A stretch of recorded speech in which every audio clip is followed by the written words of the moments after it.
Hey, everybody, welcome to today's episode of the Scalable Expert Podcast. I am so thrilled that you're here. Hey, in this episode, I'm going to talk about a couple of different things, but I have to just give you a life update, right? So, no time in history has been more important for me to be the Scalable Expert than the last season, as I have been primarily on the road traveling all over the place for different things. So it's such a great reminder of why it's so important for me to be doing this work, to share with you the Scalable Expert Business Model. And so then you also, when you're in this season of life where you can't be chained to your desk, you have to be out doing other things as life calls that are not revolved around your business, and still have your business run and function and grow and do all of the things. So I'm excited to share that, a little bit of that journey with you, and then also kind of how it's helping to frame really even more clarity for me on the Scalable Expert and how to become a Scalable Expert and why it's so very, very important. So if you are listening in for the first time, welcome. I'm so happy that you're here and that you found my little corner of podcast world. But listen, we help business owners, coaches, consultants, and agency owners, primarily who are doing service-based businesses, who have built a business on their expertise, start to look at how to grow and scale differently. How do you grow and scale? By getting yourself out of the day-to-day, not from an operational perspective, but from a time and attention perspective. And so we're all focused on how do you grow and scale your business without maxing out your calendar. How do you do that without adding a big team? How do you do that without adding complicated infrastructure? And really start to professionalize your business in a totally different way than the traditional model. So I was just recently at a conference, and it was a scalable business conference. It was super great and very interesting to sort of drop back into the world of growing and scaling and exiting a business. For those of you who don't know my story, I'll just quickly let you know that I owned and operated a digital learning agency for 19 or so years, and I grew it by grit and determination, and really by just maxing out my time and my calendar. So the scalable expert conundrum, or the expert operator before you become a scalable expert conundrum, is the more successful you are, right? The better you are at doing your work around your expertise, the more it takes up all of your time, right? So you grow your business based on how great you are at what you do, and then all of a sudden you have all these clients and you can't deliver on them anymore because you are completely maxed out. So you're kind of always chasing, how do you get above that? How do you get beyond that time and still grow your business? So the traditional method, and this is what I was taught both in my MBA program and then with groups I was in, was great. That's a great problem to have. You increased your capacity by getting more clients, so then you just hire a team, and then you need a place to put the team, and then you need all of the things that go along with having a team. And all that's great. Like, I am a huge proponent of having a team. But what happens is, so often we're just like, oh my gosh, we're so busy, we need to hire helpers to help us. And we still stay in the middle of the business model, right? So it's our body of work, it's our expertise, and then we hire people to kind of take off some of the things that we're spending time doing, but we never can get ahead of that problem. So I had hired a team, great people. I had a lot of specialists, a lot of professionals, a lot of people who were able to kind of take the ball and run with it. But it still required me to be doing sales and marketing and fulfillment and management and leadership and all of the things. And so I found myself, I had hired because I was out of time and capacity. And then I hired, and my time and capacity just then multiplied, right? And so I was doing more than I was by myself. So I had that dream. I don't know if you've ever had this dream where it's, if I could only just do it all myself, all the other things would be eliminated. and it would be so much easier. Trust me, I did that. It actually is not easier. It's unlocking the right business model that helps you explode your growth without all of that sort of crazy and chaos. One, before you're ready. Two, making sure you're setting up the right systems and infrastructure when you are hiring team, and then sort of ascending who you are becoming, your identity, to go from the expert who knows all the things to manager to leader to founder, as you're going through that process. And so anyway, this conference was really for entrepreneurs who were growing and scaling and eventually exiting their business, which means that the whole goal was to get them out of the operations so that they could sell the business and it would thrive without them, which is great. And that is a great way of doing it. If you are a serial entrepreneur and you want to create and sell a business, it is a great model. Most of us who are experts in our industry, in our fields, don't necessarily have that same vision, right? We just really want to make an impact.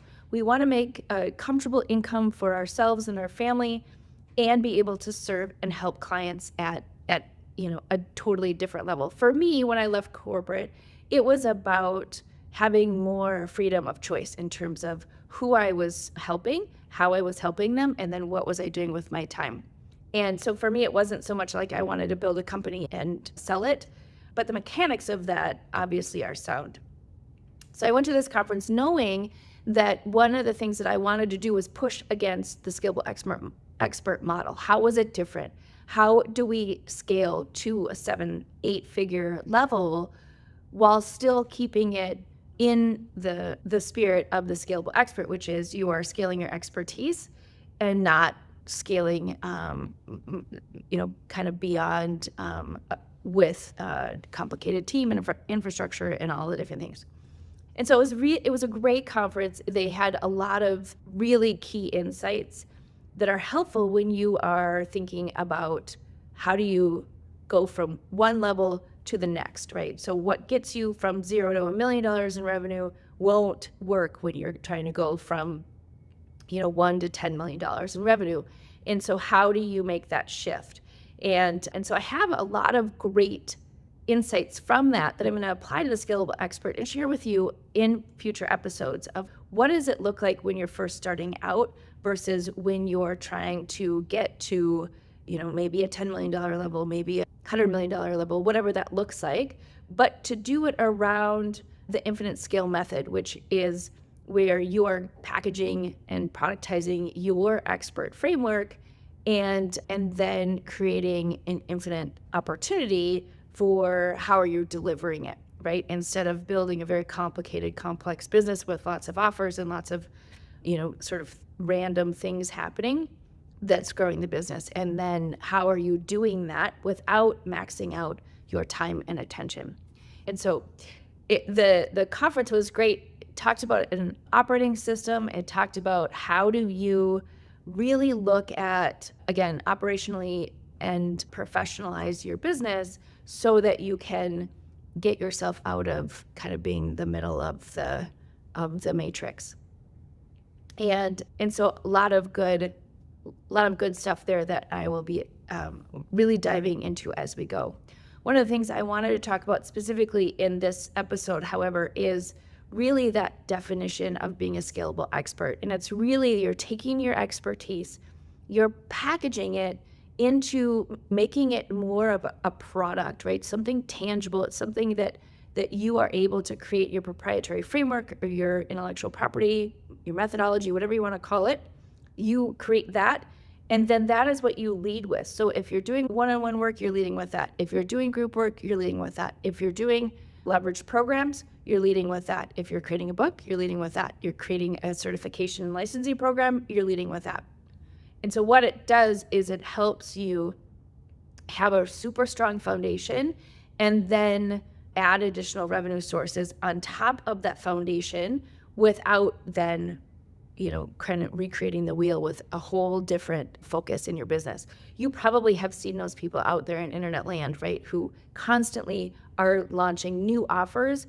And you're like, wait, what business are they in? What are they an expert in? What is it they're doing? And all they're doing is just chasing money, right? So there's not a strategy involved with how they're growing and building a business that doesn't lead to more chaos and complexity as it continues to grow. So my focus in working with people is really, let's set that foundation. Let's make you an authority category leader in your space by creating and owning your proprietary methodology, which we call the expert framework. And then that is what then allows you to build the business. So you can deliver it in an infinite number of ways. The power from that level of focus in your business will completely change the game for you. And that's what we're doing here at Scalable Expert. So I am so happy that you're here. Hopefully you get some good insights and nuggets from not only this episode, but from episodes coming up in the future and all the episodes that we've done in the past. And so today, I really want to dive into that framework and how do you start looking at that? I'll tell you, back when I was in the agency, one thing that's really interesting is most industries, most disciplines have some sort of standard framework that they use. And so when you're learning, whether you're learning formally or informally, you're learning there's sort of a rules of the road, if you will. So you always start with something. For us in the instructional design space, it's the ADDIE model. That's the traditional model. We learned it in school. It's been around for a million years. And that's the model that most people start with. And so you go through and, A is for this, D is for this, D is for the, like all the things you go through and you're like, okay, this is how it's going to work. And it's sort of the standard model. What happens when you develop an expertise, right? When you get the reps in and you've done this over and over again, you come up with your unique way that you show up and help the people that you serve, right? Your customers, your clients, whoever they are. And so one of the things I challenge you to do is think about what that pattern is within your business. When you're serving clients, what are the things that you're always doing regardless of the ask that the client has? So if you're doing one-on-one work or project work, for example, and you're like, every client comes to me and they want something new. They want something unique. They want something custom. And their problem or their need that they have is totally different than a different client that I've worked with. That is from a client perspective, right? They're all shiny, special unicorns. And so the first thing is recognizing that, right? Is usually there's a method in the madness. And your job is to find that method in the madness, right? They're hiring you because you're the expert. They're hiring you because they know that you can give them the fastest path to success. You're going to take them from point A to point B. And so they're looking to you to provide that answer for them.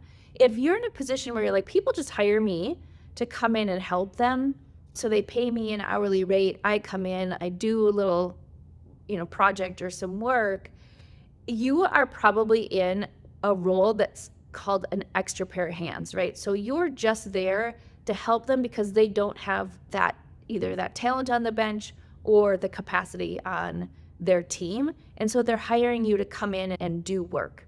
That is fine. That is a great model if that is something that you're interested in doing.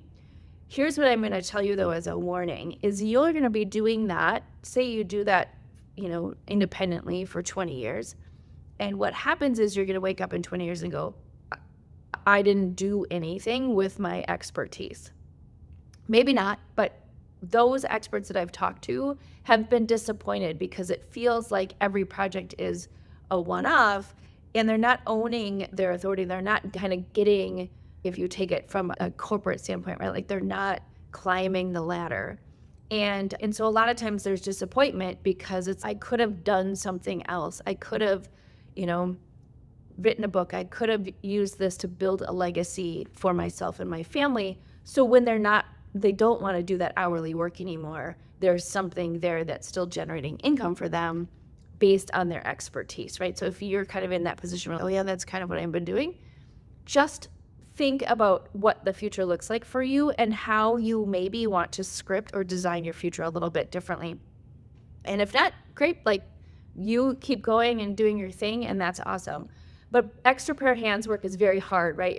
Most of the time you're sort of competing to the bottom of the pricing barrel, right? Like they're just trying to find somebody to help, and then they'll pay the least amount for that because it's not at the level where they need somebody to lead the process. So as a scalable expert, like I always say, you want to be the one leading the process. You want to say, here is the path. Here is how we get the fastest path from point A to point B. And then here's how I help you do that, right? So then you're owning the process. And I will tell you, once we did that in the agency, we owned the process. We said, here's our model. It's a 5D model. This is how we do it. Here's how much time it takes. Here's the budget that it takes to do this. Here's what the outcome looks like, the transformation, all the things, right? So when we owned that process, when we packaged it into something called the 5D model, the game changed. People came to us, they paid a premium, and because we could show that we could get within an on-time, on-budget outcome, they were willing to pay for that. They were willing to not only let us drive the bus, but also trust that we knew the process and that we could help get them to the outcome that they were looking for. It shifted the way that we were showing up in the market. It shifted the way that clients were coming to us, and it shifted obviously the size and complexity of the projects that we could get.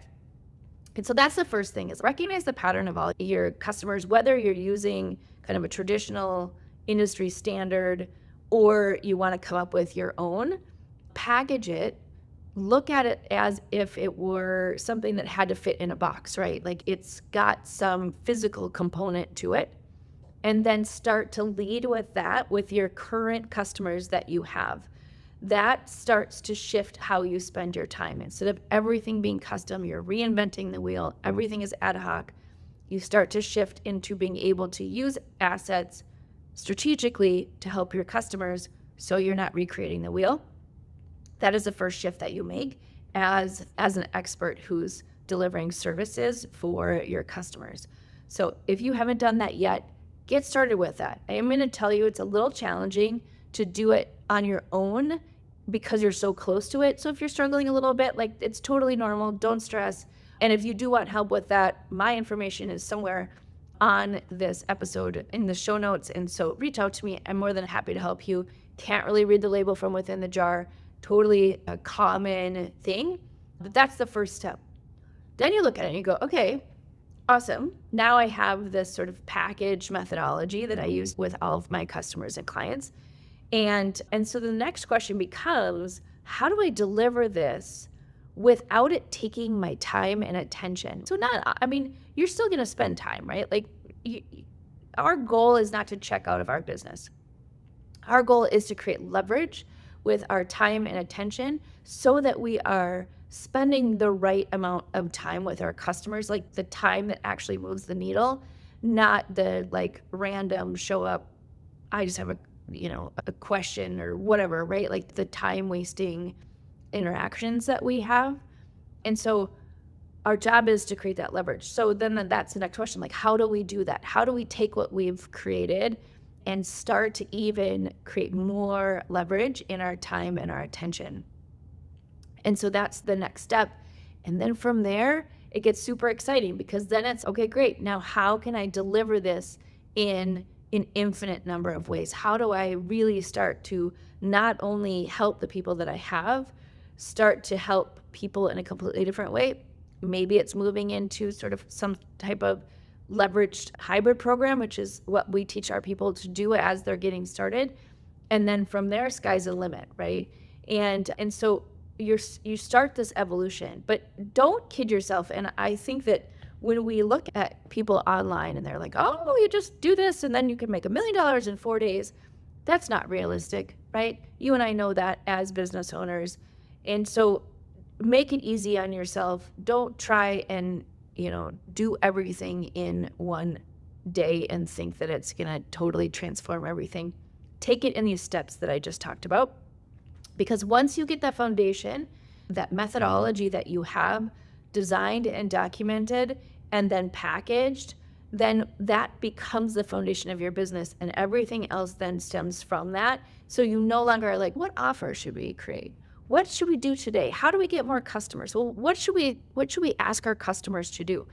there's no more guesswork, right? So your systems, your delivery, your fulfillment, your customer ascension, all of the things that you're doing are all following a more sort of simplified path and process versus, kind of like, and it may be you or it may be your friends, but that business that's put together with duct tape and paper clips, and all of a sudden something happens. I don't know, they go viral on YouTube, or they speak at a conference and they get like 100 customers or 1,000 customers, and all of a sudden their business blows up because they had, everything was sort of put together with smoke and mirrors and duct tape and paper clips, and they weren't ready for a simplified delivery system. So then everything went nuts, right?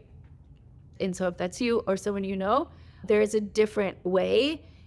And it's a way that we just haven't really been taught as we were, kind of starting this game. So I invite you to continue the journey to become a scalable expert with me. I have been doing this work for a long time. I have now started to package it in a different way. And so you'll hear more and more about how I'm going to be delivering that. One is, I will tell you that we have a new home for the brand. It's on scalable.expert. So go check that out, the scalable.expert. And it's not a .com, it's a .expert, which I think is kind of fun. And so go check us out. That's our new home. And then we do out there have a wait list for finding out news and information about Scalable Expert book that is coming out, hopefully at the top of the year. And so I invite you to continue this journey with me, continue this journey with yourself and your business, and everyone else who is here on this journey with you. In the meantime, go ahead and start thinking about your business in just a slightly different way and see how you can create more leverage time, more leveraged attention as you continue to move forward, growing your business. All right, hey, if you love this episode, I would love it for you to share it with a colleague and give us a rating. This is how we grow. This is how more people find out about this movement, the Scalable Expert. And I invite you to continue to listen and continue to engage either on the YouTube channel or on our podcast. All right, until next time, have a great week.